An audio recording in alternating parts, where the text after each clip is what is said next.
And ladies and gentlemen, welcome to game number 2 here at Miracle League of Arizona in Scottsdale, Arizona. My name is Sam Skibby, joined in the booth by my brother Gus Skibby and Missouri brethren Josh Wheeler again for game 2.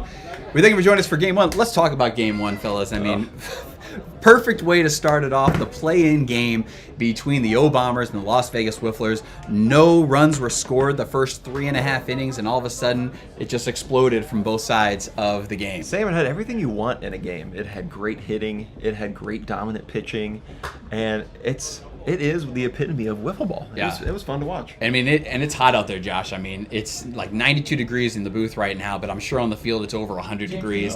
Talk about, the implications of how that's going to be, especially somebody like Steve, who just threw a game of his life right here, trying to get this win for the Las Vegas Whifflers. He's probably going to pitch again. Oh, yeah. Yeah, I would expect him to be back on the mound. He gets a 2-game break, but it's going to be a lot hotter. Yeah.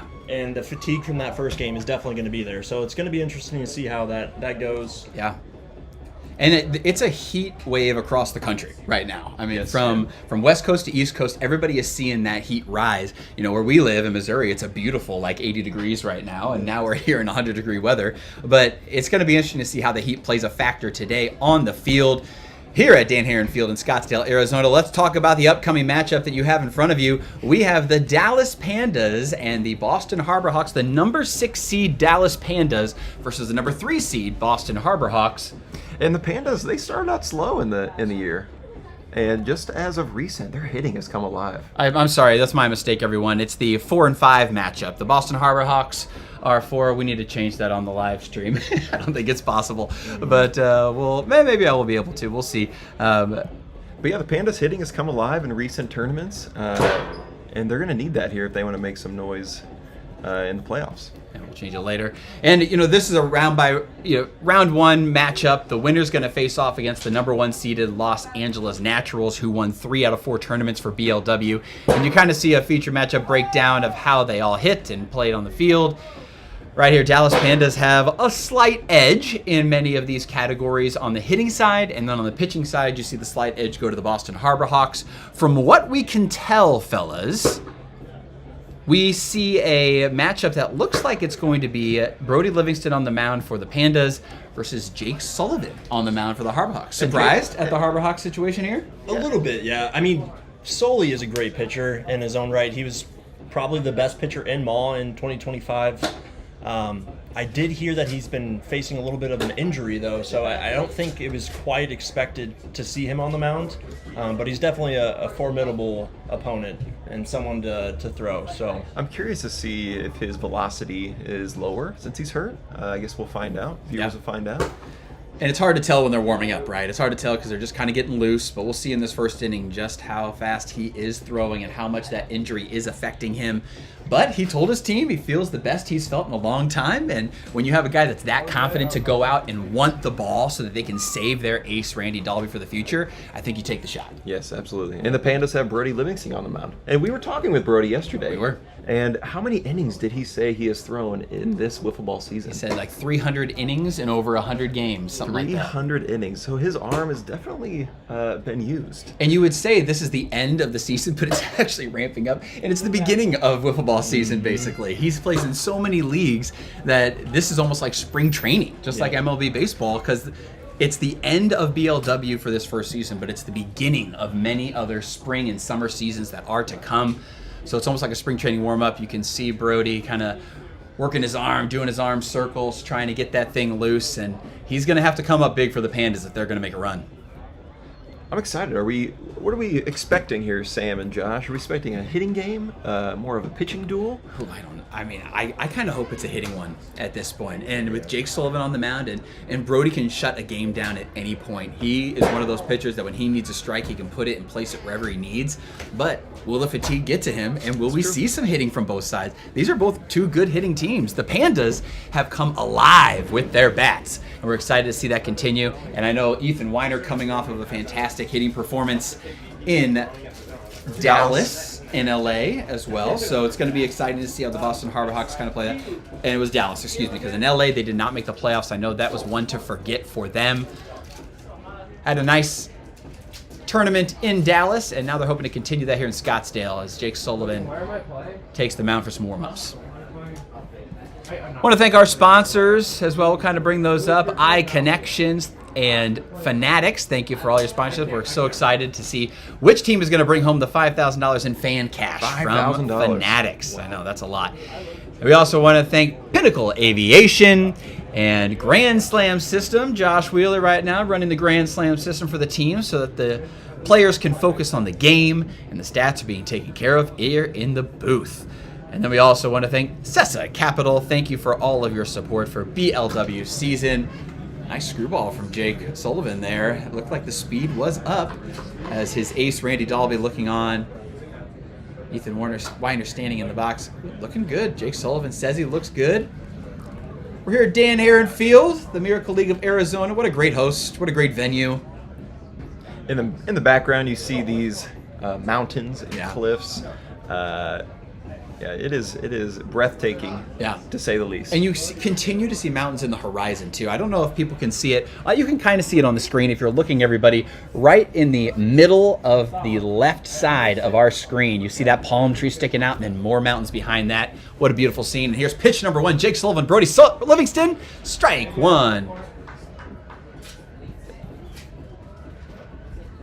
Sully's ball's coming in quick. It looks like he's not even throwing as hard as he can. Yeah, it doesn't look like he's really exerting himself that much. Wow, great second pitch. Drop ball goes right underneath Brody Livingston's bat. 2 back-to-back. This has really been a really good year for Brody Livingston. He won 2 of the 3 Missouri leagues he plays in.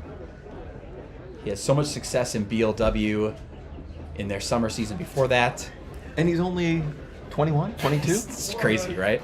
You can be that young and be this exposed to wiffle ball this early. He's only going to get better from here. Gus, what we would have killed to have had all this, opportunity exposure when we were younger. Now we're a little bit on the other side of it. Strike 3, swings through it on the drop ball, out number 1, and a big out for Jake Sullivan. 1 out to start the game for the Harbor Hawks. Brings up Carson Rose. Carson Rose indeed.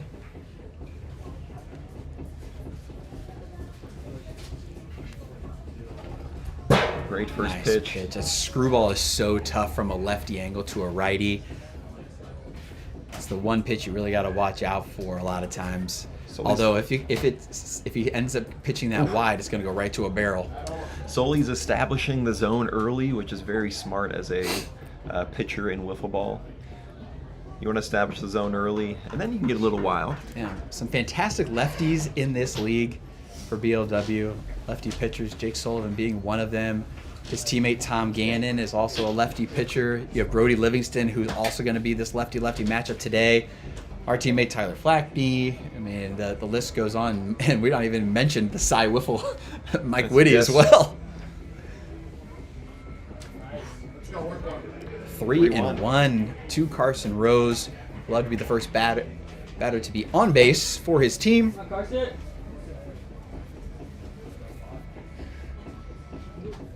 Big pitch from Sully. Hits him. Doesn't matter. Going to be on first base either way. Runner on first. 1 out. Oh, brings up Logan Rose. And who is he is the hottest hitter on the Pandas right now. And most improved player. He was just awarded the award for most improved player for the entire season.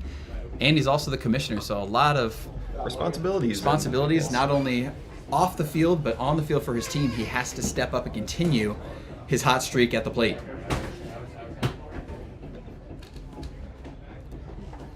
Little commissioner fix of the zone there. Slowly stepping out to talk to his buddy Ethan. They play in most tournaments together, most other leagues together. I love the batting stance from Logan here. Oof. Drop ball's really working for Sully. Yeah, he's thrown a lot of drop balls. Drop balls always look so juicy, but if it's violent, it's going to drop onto that bat every time. Another one. Screwball this time. This is high.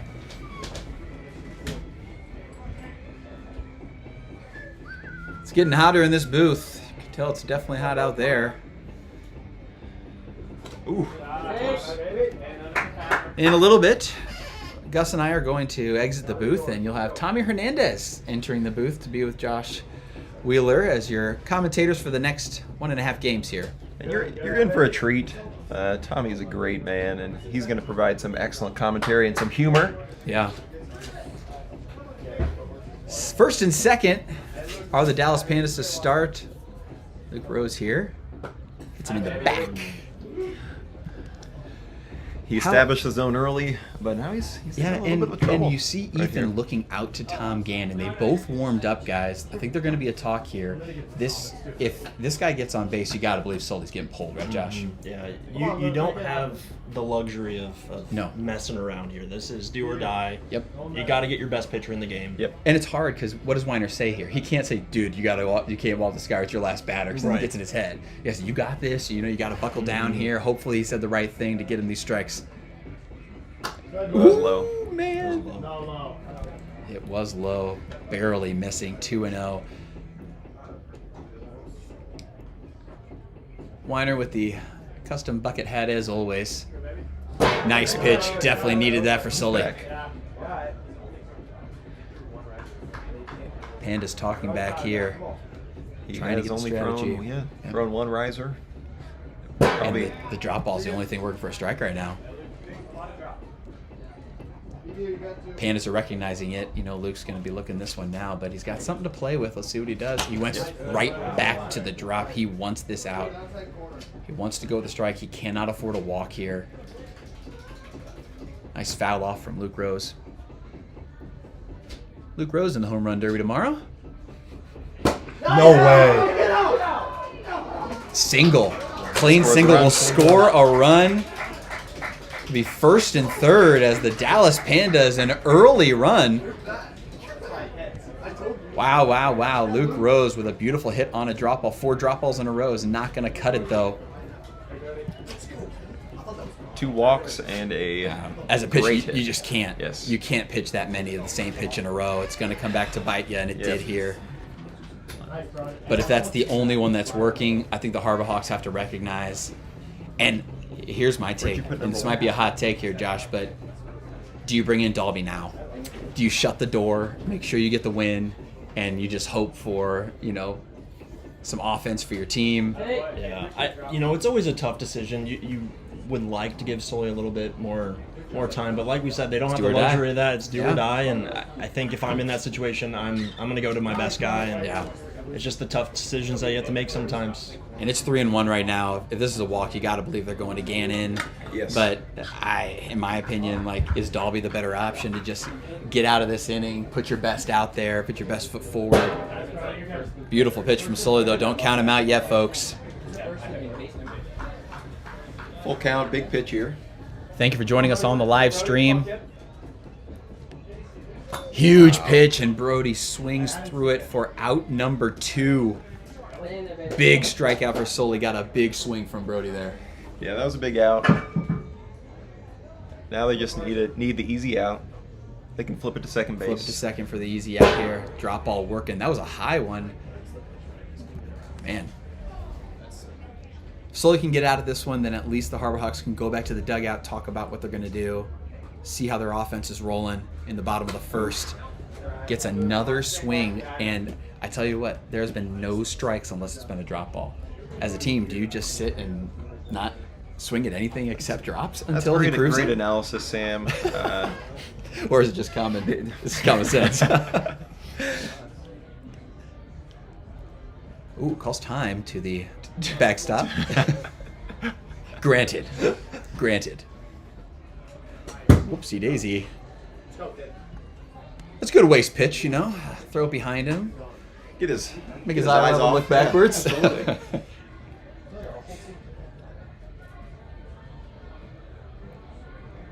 Oh, was that the head? No. It absolutely hit his shoulder on that one. But we're just the announcers. We're not the umpires. I think Carson was confused by his brother saying that. He was like, no, that hit my shoulder, man. Nice pitch from Sully. Gets out of it, and that's exactly what he needed to do. Back-to-back strikeouts for Sully. We head to the bottom of the first inning, not before Luke Rose comes up clutch for the Dallas Pandas 1-0. Brody Livingston will take the mound.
And we're here for the bottom of the first inning. Dallas Pandas with the early lead. Harbor Hawks come up to the plate looking to make some noise here early again, just like the Pandas did. Randy Dalby will lead it off for the team. Randy Dalby, one of the best two-way players in the country, facing off against another one of the best two-way players in the country, and Brody Livingston. Strike one from Brody. Great first pitch. His velocity is there. He's looking good. Yeah, he said his arm feels good today. Follow on, we'll bring up Brody Livingston's stats for the Dallas Pandas this year. 7-4, 2.13 ERA, 129 batting average against, and strikeouts almost 60% of the batters that he faces. And if I reckon, didn't he? If I reckon. What do you reckon, Gus? Didn't he have he had the most innings pitched, almost double? Second double the person. second, yeah. Wow, and he looks like that heat is getting to him because he is throwing very fast right now. That two-seam action from the left side is tough to hit, and that just scooted around the pipe of the zone. Oof. Slider does not hit either. Full count early for Dalby. All right.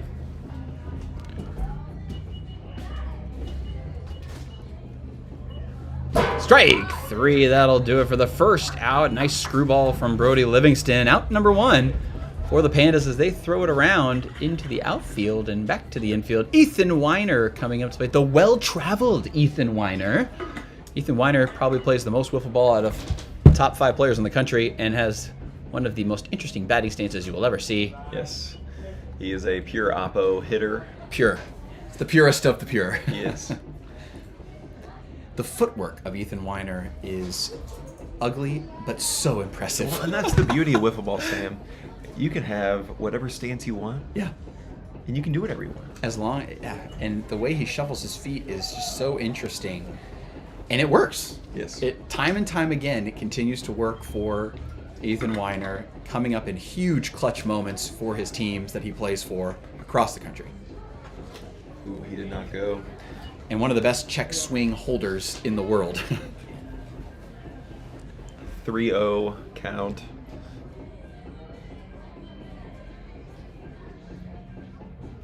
You knew Brody was coming back at a strike here. Pretty rare that Brody Livingston does 4 balls in a row. Brody is formerly an Arizona native, now Missouri native with all of us. One of the 4 Missouri players in attendance for the BLW playoffs, All-Star Game, and Home Run Derby. And a walk to Ethan, and he is a great addition to the Missouri wiffle ball community. Oh my gosh, yeah. We love having him. It's not every day that one of the best players in the country has their family relocate to the middle of the country. Wow. Took something off of that and had Jonathan Dalby a little confounded for a second. Luckily didn't hit the zone. 1-0 runner on first, 1 out in the bottom of the first, 1-0 Pandas. Great pitch. Screwball's really working. Josh, I know you work with Brody a lot in Missouri and obviously going to be teammates for a few national tournaments coming up, but talk about him as a pitcher and his mentality when he's on the mound. Yeah, he's a... Oh my goodness. Dalby just smokes one. Foul. It's got to be foul. He knows it was foul. Wow. Curved around the pole the opposite way. All right. Long strike. We're back to the conversation, Josh. You know, what makes Brody so good is he's one of the most deceptive guys you can face. He has every pitch at every speed, and he's going to keep you on your toes as a hitter. So yeah. He's going to be in the zone a lot. Yeah. You know, as we've been talking about so far this game. Yeah, you got to be ready as a hitter when you're facing off against Brody. Yep. And the amount of pitches he has in every style of wiffle ball is wild. And he actually is one of the few players that is entering the draft as a current player. Yep. You got to believe he's going to go in one of the top 3 picks in the BLW draft. Yeah, there's no doubt there. Now he does it. Dalby. That could be a double fencer. And see you later. Jonathan Dalby puts the Harbor Hawks up 2-1. Same pitch again. He hit it foul the first time, but this time he gets all of that one. Jonathan Dalby, 2-1 Harbor Hawks. Wow.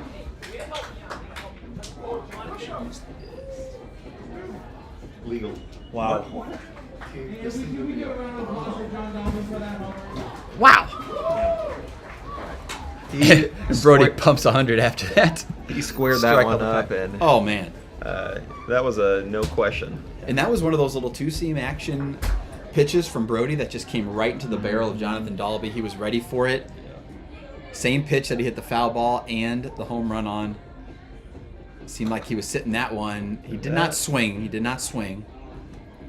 Didn't offer at it. That'll be a ball.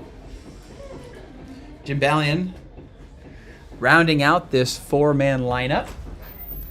Reed was asking if they had a runner on. Oh, do you already get that? 2-1. Oh yeah, it's 2-1, just so you know. Hawks have 2. Yeah, you got it.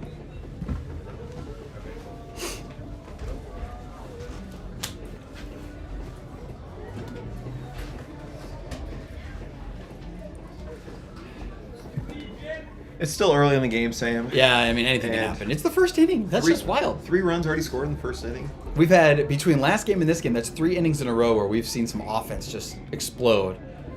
And this ball is traveling through the heat right now. I doubt that this end score will be 2-1. We're in for more action. That'll be a walk for Jim Ballion on first base. That'll bring Randy Dalby back up to the plate.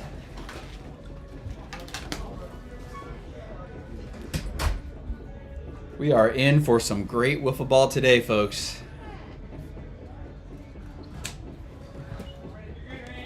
Big swing from Randy Dalby. Even on pitches like that don't hit the zone, you trust Randy Dalby to make the right decision at the plate for your team. If he's swinging, you know it's something that he can handle. Great pitch. Froze him on that one, just a little Wasn't sliding ready. riser. Wasn't ready for it.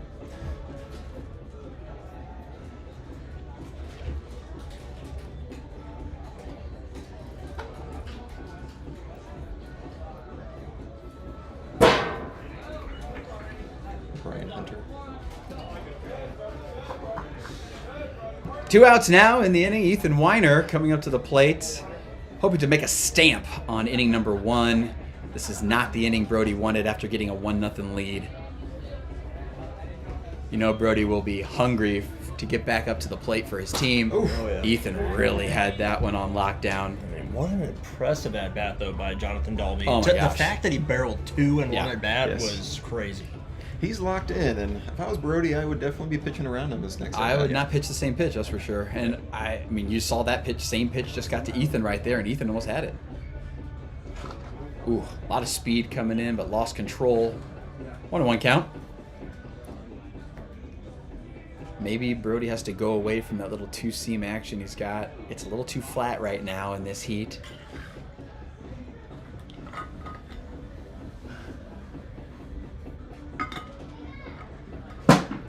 There it is. Oh, man, that would have been a home run. But, wow, Logan was in the right place at the right time, and that'll do it. Bottom of the first, and not before Jonathan Dalby hits the home run for his team. 2-1 Harbor Hawks take the lead. It's only the first inning, guys. Yeah. We have so much more left to play. Second inning action coming at you. Tommy Hernandez will be in the booth. See you in a bit, folks, as we continue the Harbor Hawks versus the Pandas.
And now we're back to the game. And I know everyone misses Sam Skibby. I miss him already. But this is Tommy Hernandez from the Miami Mirage here to commentate the game with James Lee from the O Bombers and also Josh Will, who's still in here to help out.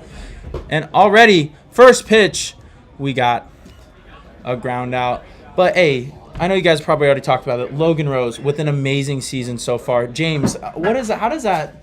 With Logan Rose having such a big year, how does that feel for the up-and-coming of wiffle ball, seeing the next generation of hitters step up? Like we have Stephen Hayden, we have we got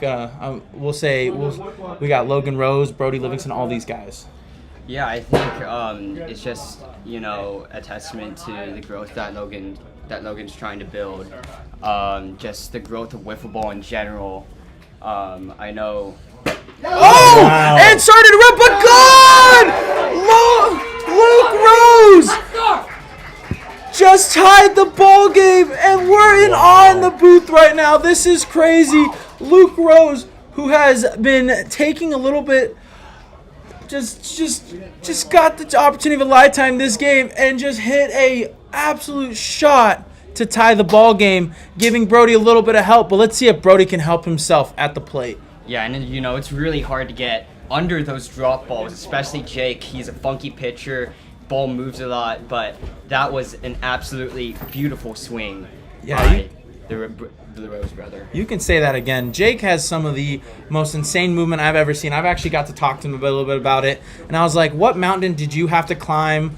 What valley did you have to go to? What dojo did you go to learn those pitches? Because some of that stuff is so funky, and it's good to see him out here, though, because I know he's been taking a little bit of a break from pitching with his shoulder, so it's really good to see him getting on the mound with that. Oh. Oh. No, hit the home plate, though.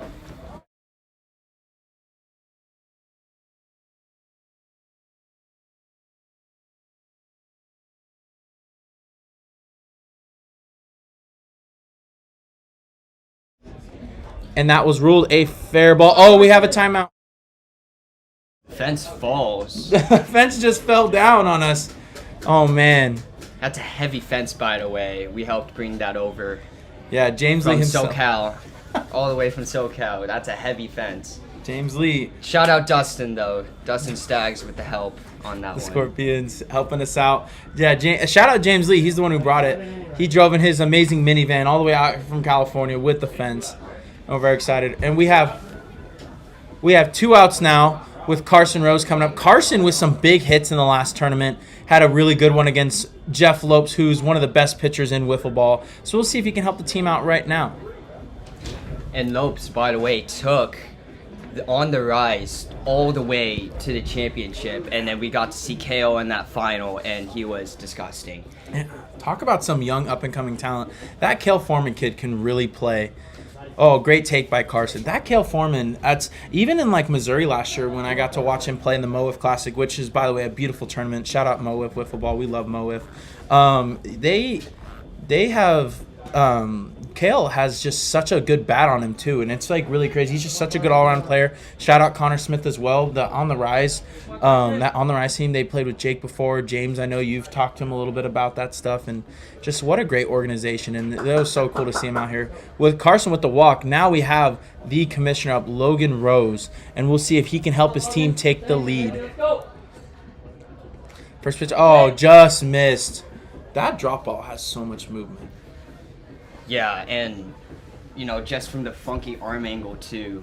The low arm angle, Jake was telling me before, he hasn't been able to throw from that angle for a second.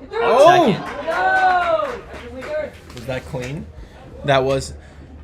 Here we go, look.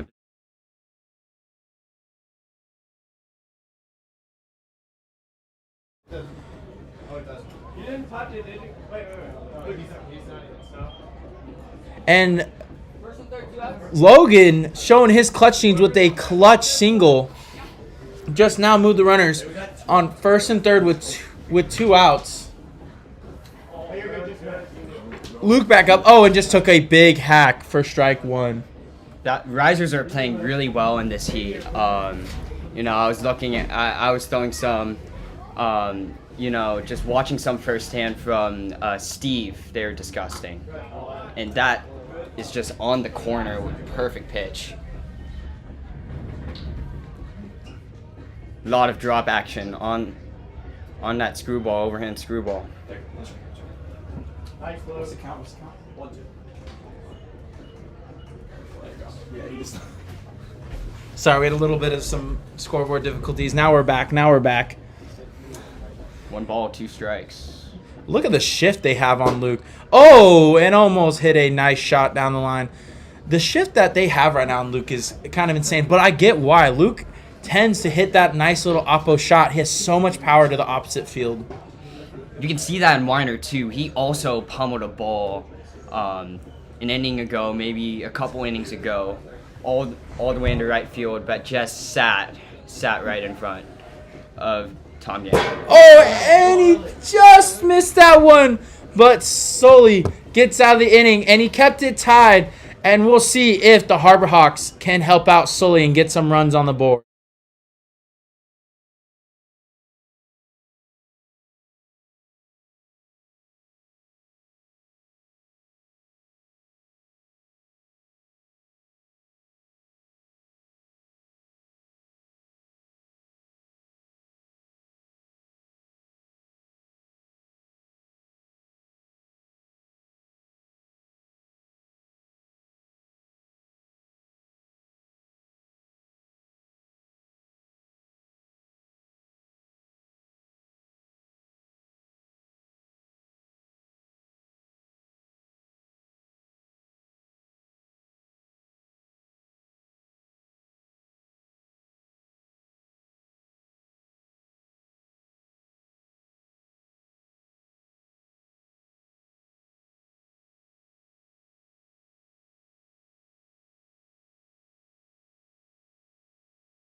said hi.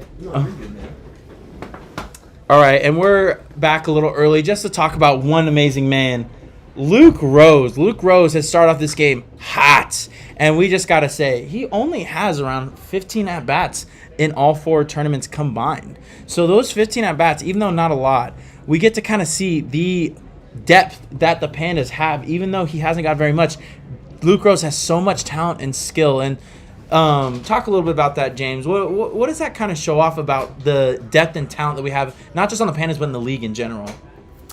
Yeah, I mean, it's just everyone's so talented. Everyone up and coming, like Tommy said. It just it's impressive to see, and it's a big thing for this league.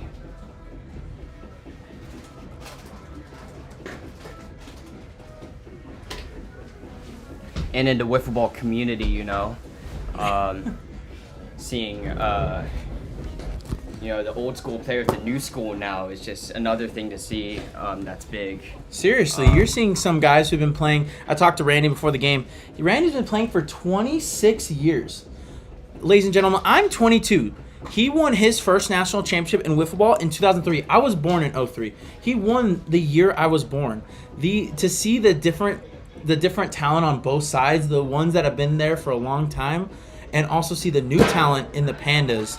And with that, we have a strike 3 on John Dalby, who's another one of these hitters that, looking at the stats, doesn't have very many at-bats, but he has to miss a lot of tournaments. Congratulations to him. He just got a brand new home out here in Arizona, him and his new wife, that they've been building a wonderful marriage, and it's just such a beautiful thing to see. But now that he's back, you can see the vibrant offense that the Harbor Hawks been waiting for is now back. And so we see with Valiant, who's one of those veterans up here. And James, you know a little bit about Valiant and his wiffle ball career and experience? I believe you were showing me in Dallas. He's a legend in wiffle ball. Him versus Steve back in the day, I believe. You are right. So there used to be a tournament called the Ultimate Wiffler back in 2010, 2011. And it used to be a one-on-one competition against all the wiffle ball players in the country. They had all the best talent out. Randy was there. Valiant, Sylvie was there as well. And in 2010, Valiant won that entire thing. And Valiant sadly goes down with strike 3. But Valiant won that entire thing in 2010. Valiant is one of the top players who ever play the sport, and getting to see him out here is really amazing. Valiant told me this really cool stat, this really crazy stat that I don't think you'll ever hear from a wiffle baller again in this era of wiffle ball. Valiant threw a tournament. He said he threw 65 innings to win the whole thing. Yeah, Josh's face. No, James is pretty shocked. Oh, and Randy smacks that down the line for a double. And now we see the Harbor Hawks are getting some offense going again with 2 outs. But yeah. Was there a speed limit? I don't believe so. Wow. Yeah, that's unheard of. Ladies and gentlemen, throwing 20 innings is impressive in a tournament nowadays. 65 is unheard of. Back in the day, they used to play games after games and do series in these different tournaments when Golden Stick ran fast pitch and a lot of different styles. Fast Plastic and Gold Stick used to be gauntlet tournaments where they play 10 to 15 games just to win it all. And we have Weiner up here, who has been on fire during BLW with a great take right there. Weiner hit that shot straight to Logan, which they're switching up their defensive tactics with the runner on second right now. We have everyone in the infield. That's kind of interesting in my opinion, because Weiner's someone who doesn't usually put on the ground. He usually hits it hard on a line or hits a fly ball. The thinking there's got to be because a single scores the run. So I'm thinking that's why they have the infield in here. I agree. You got anything to say on that? I think Brody's trying to attack Weiner in here, so he does coax a ground ball or soft pop up, and he's been doing that the entire inning. He got. Oh! And you pretty much called that, James. But that was hit hard, where Ethan just hit a single to score in the run, and now the Harbor Hawks take a 3-2 lead and take that lead back. All with 2 outs. And I agree with you, Josh. There's some play to this. I think shout out my teammate Cam Smith. He's taught me a lot about that this season. where there's a lot of strategy to defensive play, especially with the runners on base, and also trying to preserve either you're tied or in a one-run game. And so we've actually played a lot of defense to the wall when we play so we can preserve games, and that's helped us a lot. So shout out Cam Smith for that. And now we just saw Harbor Hawks just took the lead back, but now we see the opportunity for the Pandas to get that lead back.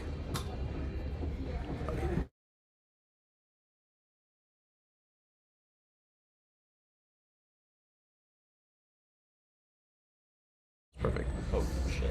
And as you see now, Randy Dalby is coming in the game for the Harbor Hawks to hopefully see if he can finish this game to preserve the lead for the Harbor Hawks, or will the Pandas prevail and come back?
And we are back here to see Brody versus Randy. And I've seen this matchup a lot. I think some of us have. Brody, actually, last year in a tournament at this exact field, we played a championship game, and Brody hit the homer to win that game. And so I'm really interested to see this matchup because Randy, in his home state, is one of the most disgusting pitchers I've ever witnessed. Yeah, and that drop ball starts so high and it comes back down, and it's a very hard pitch to hit, and that riser always fast. Yeah, I don't know how he can do it, but he can just throw he can slow down his velo whenever he wants. He can ramp it up to 95. He just does it all, and it's just insane to watch and beautiful to watch.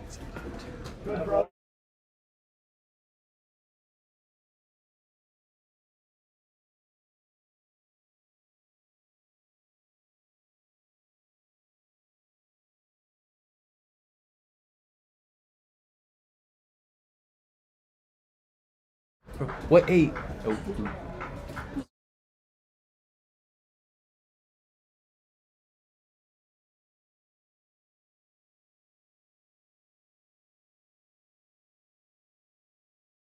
One. All right, and now we have a deep count with Brody here. Let's see what he can do on this pitch.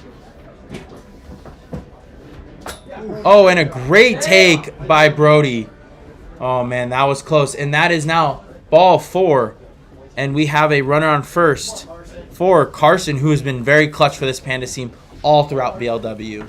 And he hit a drop ball out, I think. So you're gonna have to pitch him really carefully here if you're Randy. I agree. Carson is just one of those guys where he has clutch in his veins. He's done it in Yellow Bat. He's done it at the U17 tournaments, and I've witnessed it with my own eyes and on the screens. So I can't wait to see what he does. And that's a great take for ball 1. Yeah, and that was a really good pitch, starting off with the riser, knowing that he's probably sitting on that drop ball.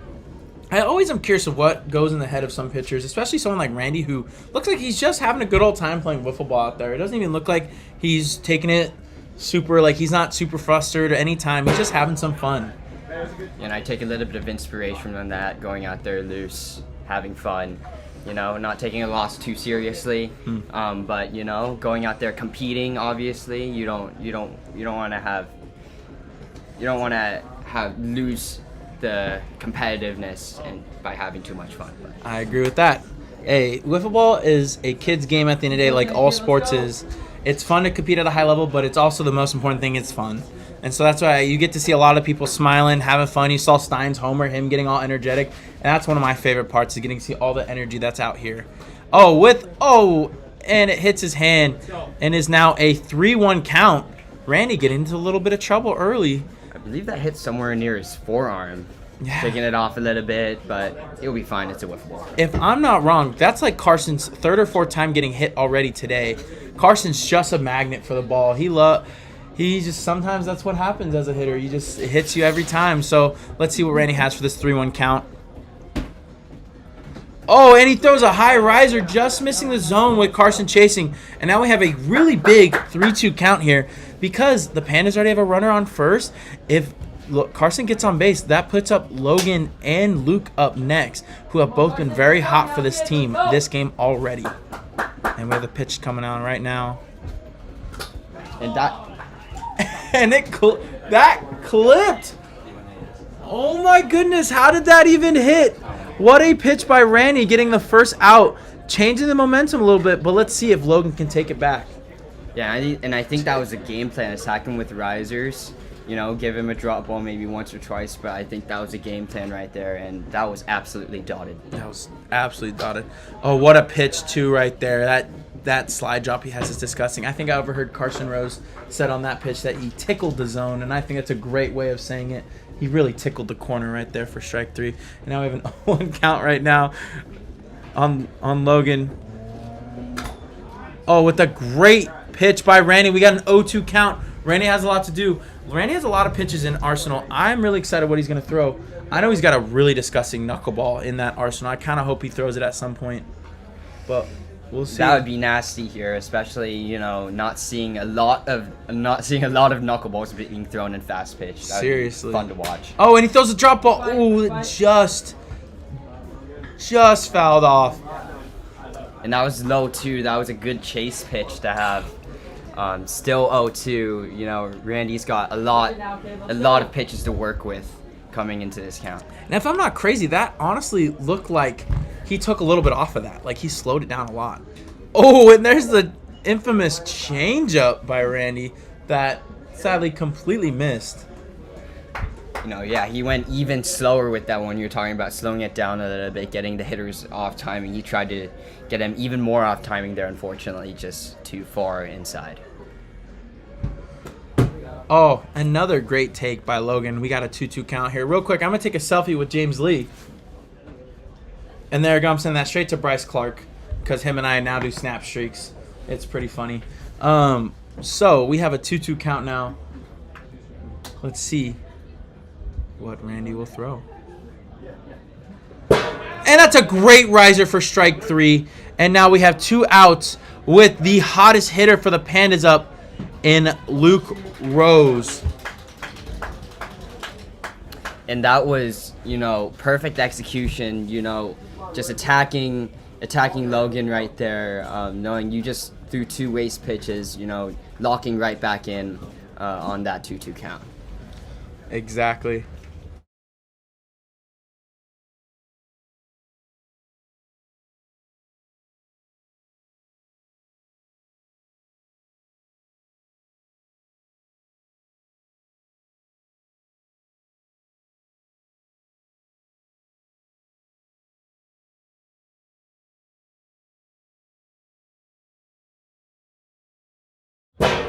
And that's an amazing drop ball. And we have a 1-1 count now. Yeah.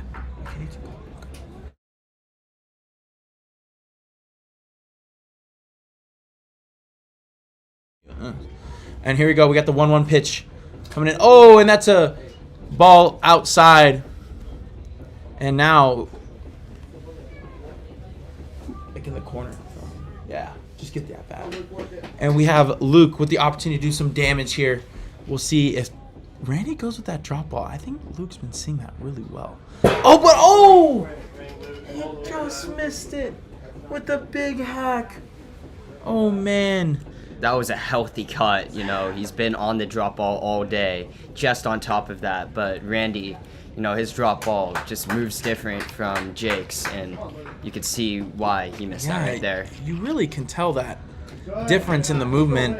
Not that Jake has a nasty drop ball and it drops a ton, but Randy, his cut hit the ball. So in our league in wiffle ball, we cut the ball with the knife, and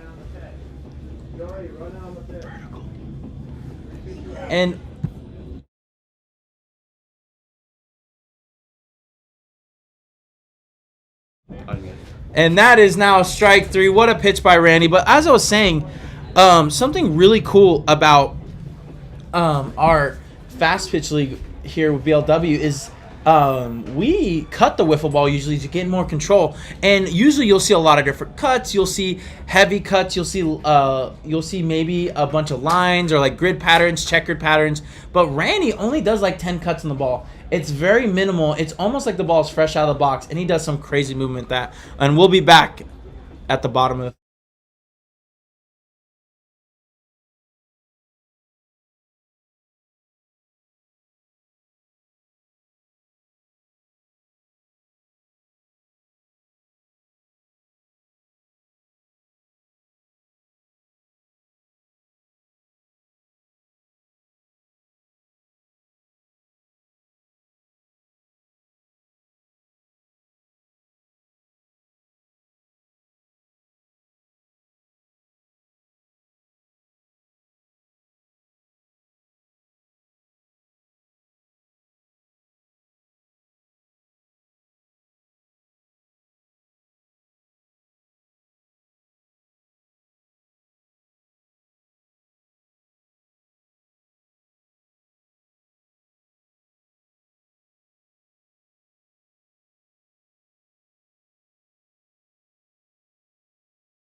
And sorry about that delay, you guys, but now we're back. We have an 0-2 count to start off this third inning.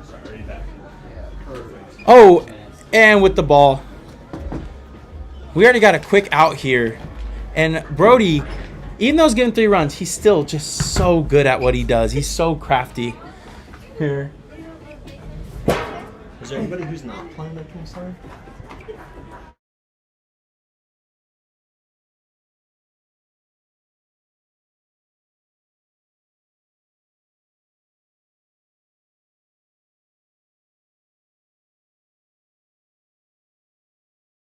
How you guys doing? Good. And that just missed outside for ball 2. I want to see Brody do something really crafty now here. He has some of the deepest arsenal in BLW, so I want to see what he can pull out to get out such a good hitter like Ethan Weiner. And he sidesteps. Oh, and he just took that. Ethan, with a super skill hitter, is so good at taking, and we'll see what Brody has for this 3-2 count.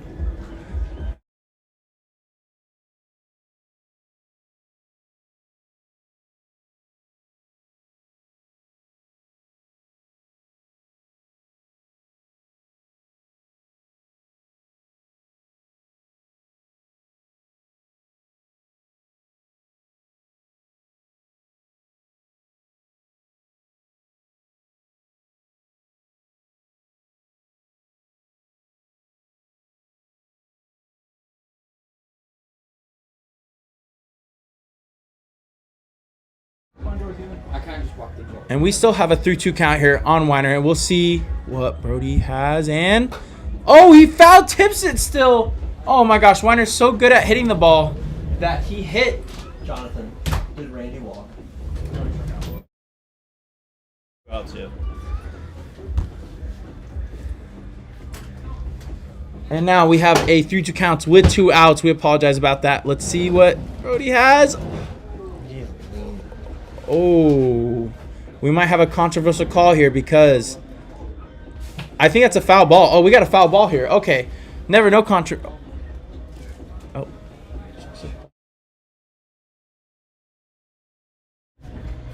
Here we go now.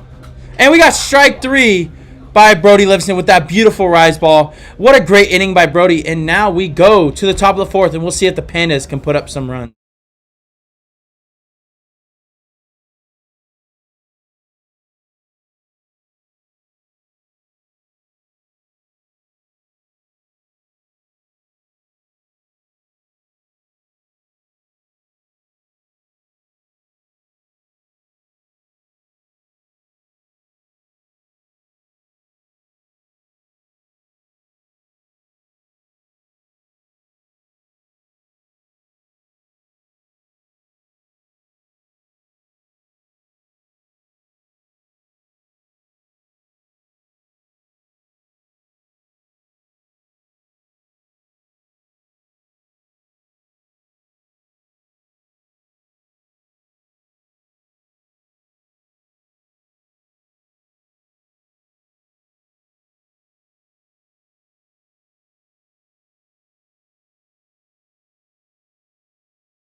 And we are back with Brody starting it off for the Pandas. Let's go. And Randy Dalby with the drop ball for strike one. And Brody, one of the top hitters in this league. Well, I'm hoping to see something very special. Oh, and another great drop ball by Randy for strike two, getting Brody down early. Yeah, he wants that one back. Yeah, I want that back for him. It's so tough. It's tough as a hitter when you're playing, and sometimes you just like, I need to reset. I'm going to take a pitch, and then they throw a pitch right down the middle. And with an amazing changeup by Randy Dalby, gets the first out of the inning. I think it's...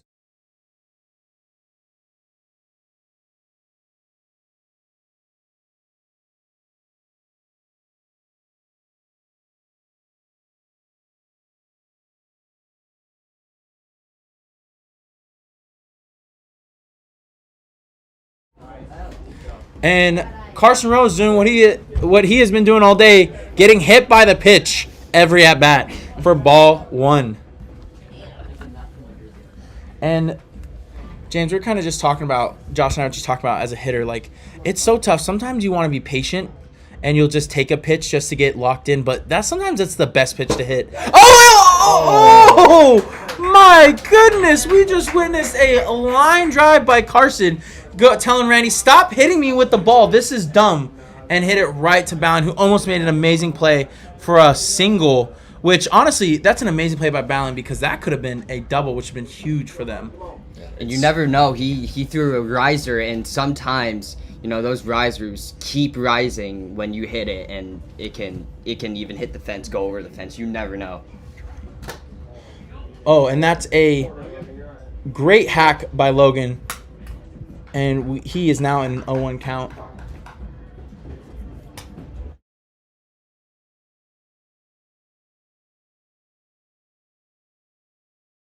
Three, two, one.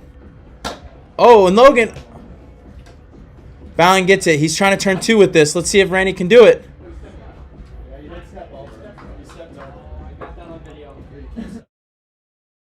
He can. He can step over. No, yeah, you.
And we are back, and we already have a strike going on here. And we have John Dalby up here, who had an amazing homer. Absolute bomb to start off. What's up, cutie? Yeah, fired up for that at the start. Can you? Of course. Sorry, we had the amazing Sawyer being in here to helping him out. But yeah, you talk about that, James. Say that again. What were you saying? Yeah, I was saying, you know, he got fired up for that homer, and you could see all of the energy. Just the energy of this game is just different. Yeah. The energy of, you know, the atmosphere of the playoffs is just different. It really is. That was his first homer of the season. That was what was so big, and it was just so amazing to see him hit that.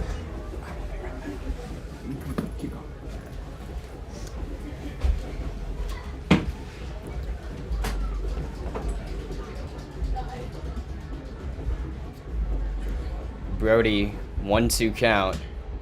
One with the curveball. Ooh, that just missed the outside corner. Really good pitch, 1-2. Especially since Jonathan Dawi hit a homer today, and he's getting aggressive. Riser, strike 3. Well-placed pitch to upper part of the zone. And we're going to see Balian up to the plate with 1 out.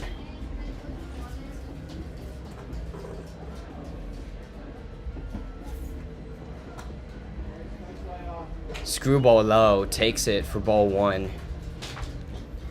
And Brody absolutely grinds every game. The Pandas have been pitching him almost every game, and you can see the trust in them, and you can see how he performs in those situations.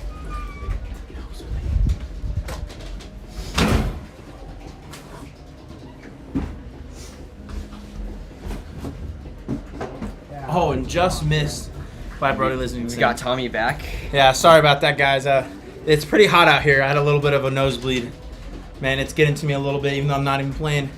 You can feel the heat rising from all this competition and all this beautiful wiffle ball getting played, and all this heat getting thrown. I think I can give a first-hand little testament there, pitching out there, especially in those last 2 innings, got hot.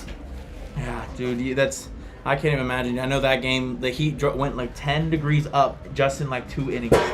Oh, and with an amazing riser there by Brody Livingston, it is now a 3-2 count. We were talking about, how Brody has thrown so many games for these Pandas, has been so reliable.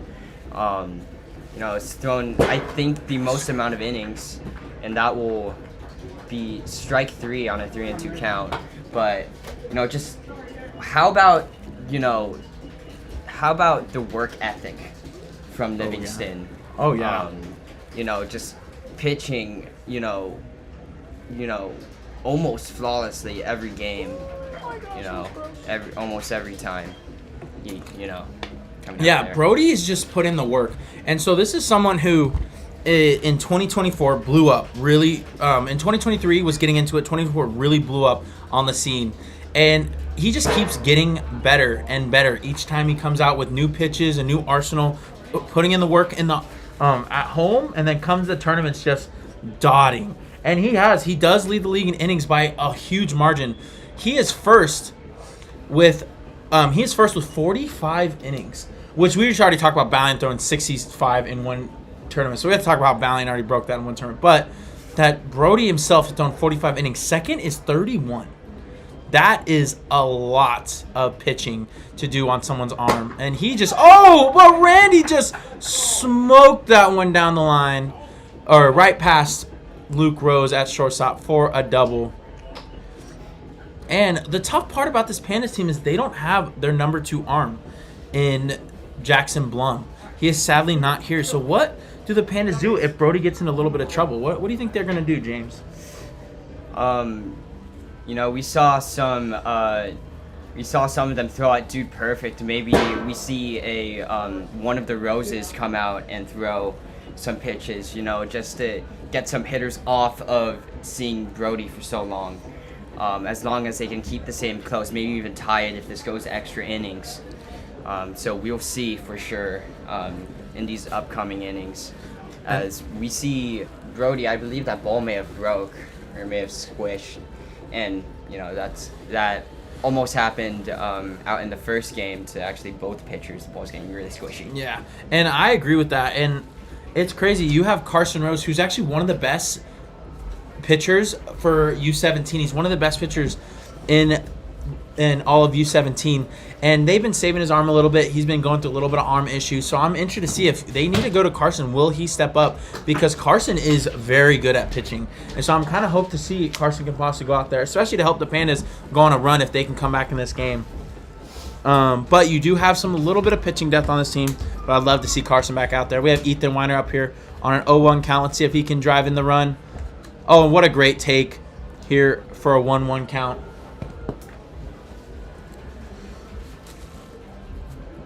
But yeah, it's really this heat, man. It's crazy because it is March. Like, this is not usually the time we get heat out here in Arizona and California area. Oh, Weiner hits it foul. But yeah, this heat is getting to me, man, a little bit. I work for this, my college softball team out in Azusa Pacific University in Azusa, California. And in California, we hit 98 degrees. That is insane for California in March. Last year, we were barely hitting 80 degrees in March. And, oh, that curveball almost bent back for the strike. But yeah, so I'm just a little bit flabbergasted with the heat. What a word to use. And it's just, I'm getting a little, as you can tell, I'm getting a little bit overwhelmed with the heat, trying to chug some water right now. So I hope that Brody is able to drink a lot of electrolytes here to keep pitching strong. And with that, oh, just missed outside. And you can see Weiner, looking for that riser, trying to hit it the other way. With the stance already, starts open, gets closed, trying to hit that ball the other way. Oh! And Weiner almost just crushed that. But Brody gets another chance. I would love to see a changeup by Brody. Maybe a curveball. I know it's not something you usually typically throw on 3-2, but I think Brody's one of those guys where he can really throw a curveball in the zone to get crafty now. Yeah, and you can mess with that timing. You can mess with you could mess with Weiner's timing on his stutter step there, but that would be ball 4. I agree with that. And I hope Brody starts doing that. The thing when, especially getting deeper into games, especially someone who, especially deeper into the game, you see someone like Brody who can actually throw a lot more changeups and be able to mix that arsenal. And so I hope we can see that a little bit this towards the end of these innings as it picks it up. Because I'd love to see some of those nasty curveballs and changeups he has in his arsenal.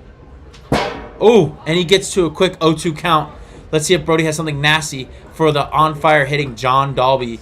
Let's see if John Dalby can get a second homer of this game or keep it alive for the Hard Rocks. And a nasty changeup by Brody for strike 3. As now we go to the top of the 5th to see if the Pandas can give some life into their team for this game.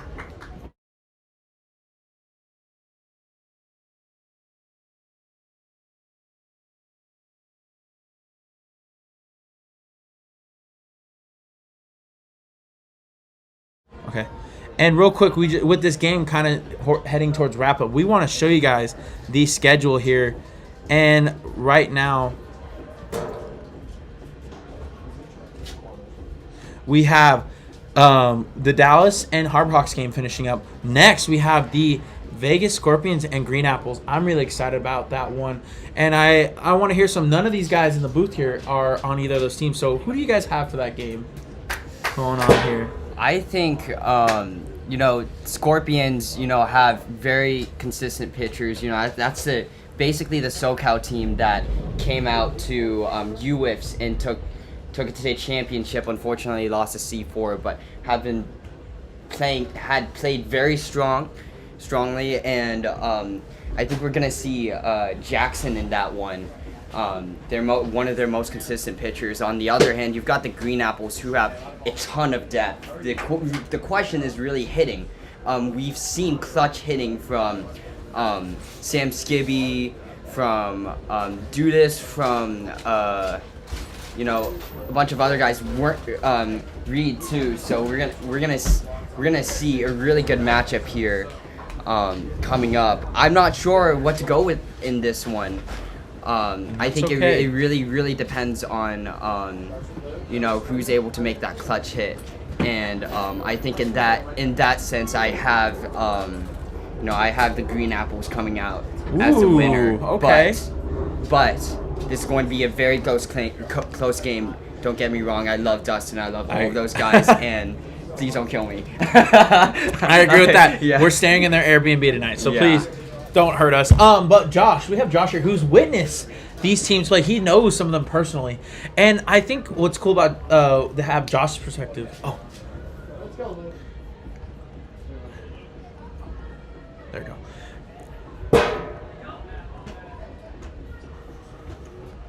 There you go. Sorry, now we got the game back going on. But Josh, you have a really good relationship with these guys, and you know the Green Apples. You've also got to see firsthand at this Scorpions team in many different tournaments. Yeah. What is your perspective? I just want to hear your perspective on this game and what you want to see out of this game. Yeah, I think either team has a great chance at winning this game. I'm going to back my St. Louis guys. I'm going to say that the Green Apples are going to pull it out, but I think it's going to... Luke just cannot be stopped. Dude, he is so on fire. Keeps going. Keeps it going. Keeps hitting that drop ball low. You saw him hit one out there on a drop ball. You have to be... Now, you've got to be very careful on those drop balls to Luke. Seriously. Shout out Luke Rose, career high hits. Oh, and we just found out from the Carson Row. This is Luke Rose's career high hits. We got a 3-hit game. And let's see if Brody can be clutch. But I agree with you, Josh. Those St. Louis guys, the Skibbies and those CCW guys on the Green Apples can really ball out. But I'm really excited for that game, and it's going to be such a good game. And we're definitely going to get some really great perspective, especially from Josh here, because I know you know those guys. Yeah. So I can't wait to hear you talk about them during the game. We got a lot of extra love and support. But right now we have Brody Livingston in a clutch situation to hopefully help the Pandas out. Oh, and that's a great pitch for strike one. And I have two really amazing pitchers in the booth right now with James and Josh, both aces in a lot of teams they play for. So in a perspective now, Randy, what are you trying to do in this inning? Like, how are you pitching to these guys after them kind of getting used to him?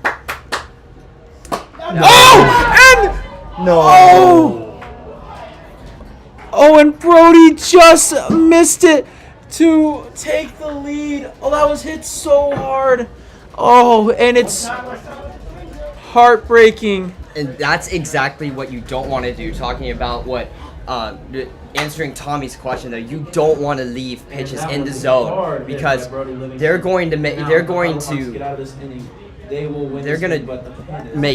do anything to try and get runs up on the board, and their approach is going to change. And you know the last inning juice, knowing that you could get eliminated there. You cannot hang pitches in the zone. Ooh. And I agree with that 100%. I haven't got to pitch very many big games like this. I'm hoping to later in my wiffle ball career. But this is beautiful wiffle ball right now. Let's see if Carson Rose can start off strong. Oh, and he fouls it off for a quick 0-2 count. And Josh, what would be your approach in this situation? Being a one-run game, you're ace up. You're an ace, if you're out there, what is your approach? Yeah, the fact that it double ties the game right here, you can't be pitching it down the middle, but you can't be giving up free bases either. So you need to be able to attack confidently, but you're going to need to pick your pitches. You can't just be hanging pitches. You're going to have to try to pipe it, especially with how these guys have been hitting today. They've been all over it and on their A game, so... And I agree with that 100%. And as you can see, Randy is not doing that. Randy is really attacking the zone well. He is not giving him freebies. And when he does, it's usually the first pitch at bat, which a lot of them have been taking, which is really interesting because that is very common in wiffle for people to take the first pitch strike. So, and we see, oh, what a great take. So I actually agree with that 100% by both of your perspectives. And I think Randy has been doing that well, but we'll see what he has for Carson now.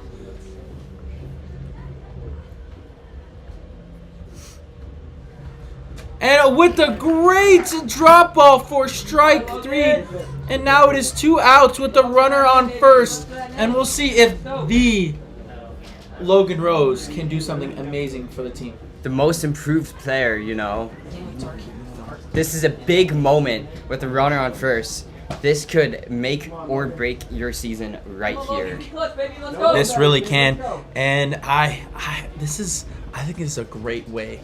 This is a great at-bat for this game because Logan voted most underrated, was it most underrated? Most improved. Yeah, I forgot. We had both. Most underrated was Preston Combe. Sorry about that, Preston Combe. Most improved, Logan Rose. And I agree with that 100%. So I think it's a great opportunity for Logan Rose to really show why he was given most improved. And we'll see with this pitch. Great take. And that's the perfect approach from Logan right there, looking for your pitch. Yes. Not chasing, not trying to chase, because Randy is going to try and pipe it up. And try and get you out. And I agree with that. And something big right now too is, with him chasing that too, It is now 1-2, but also big thing is Luke Rose has been the hottest hitter for the Pandas, and he could be up next. So it's how can we get our best hitter in this game up to that next opportunity to hit. But we'll see Logan Rose on a 1-2 count. You can hear the pin drop. And he chases for strike 3, and the Harbor Hawks with a huge win over the Pandas. But what an amazing game by both of them. And what a great game. And that's such a tough way to end for the Pandas, but what a great season for them. I am so proud of those guys. One of the youngest teams out here, and just had a fantastic season. And now we are going to turn off this broadcast and go on and get ready for the Green Apples and Scorpions game.